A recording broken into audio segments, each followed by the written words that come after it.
Hey everyone, welcome to a new episode of Optimizing Ivy.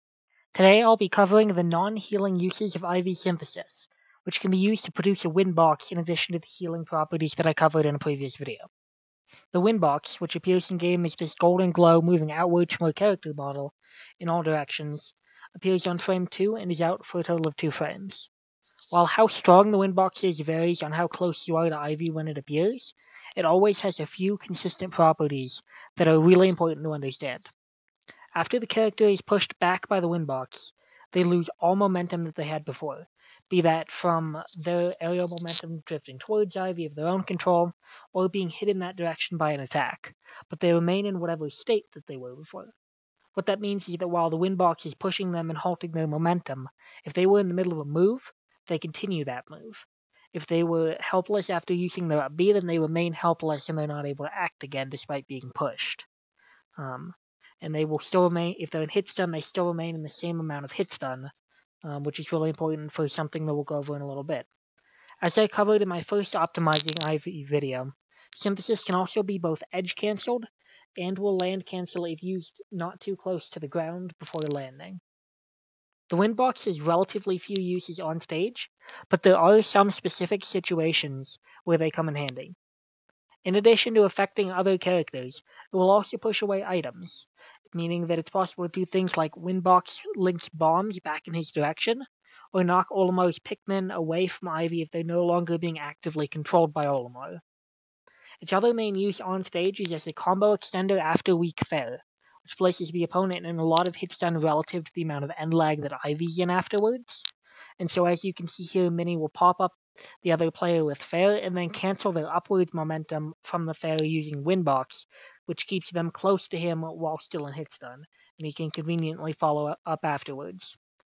This is obviously not very applicable in singles, but in doubles, the Windbox can also be a really good team save tool, since in addition to being able to push your teammate out of harm's way or an opponent into an attack, it completely stops your teammate's momentum if launched by a kill move. So it can work something like Sheik Needles, where you needle them to stop them getting hit by a kill move, something like that. However, most of the Windbox's utility comes offstage, in pushing away opponents who fail to sweet spot the ledge properly. Ivy has a number of options to punish a missed sweet spot,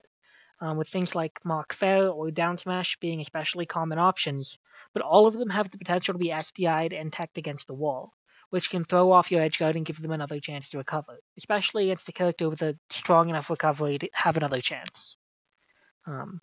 Windbox has no potential to be SDI'd or teched because it has no, it doesn't affect them really, it just pushes their character model, and it reduces the potential counterplay to their edge guard and gives you a safe way to make 100% sure that they can't recover, since the way Ivy would normally do that is with something that has counterplay, something like Dare, which is a meteor, or Down Smash, which is, as I just said, SDIable and techable.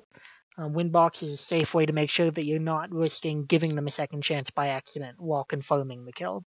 So you can do something like what I'm doing here, where I just tap them with the Windbox to make 100% sure that they can't make it back without risking giving them another chance to recover. So this will probably be the last Optimizing Ivy video. I've covered just about everything I kind of have written down or seen people interested in me covering, and I also just have some really big projects that I'm excited about for the future and would like to put my time into working on those, especially since I'll be starting school and we'll have less time in general for content. Maybe at some point in the future I'll work on a more extensive Ivy guide, but at least for right now, this will probably be the end of the Optimizing Ivy series. So if those of you who have been following along the whole time, thank you for listening, hopefully appreciating what I've been doing and learning. I always appreciate the support, and thank you and have a good day.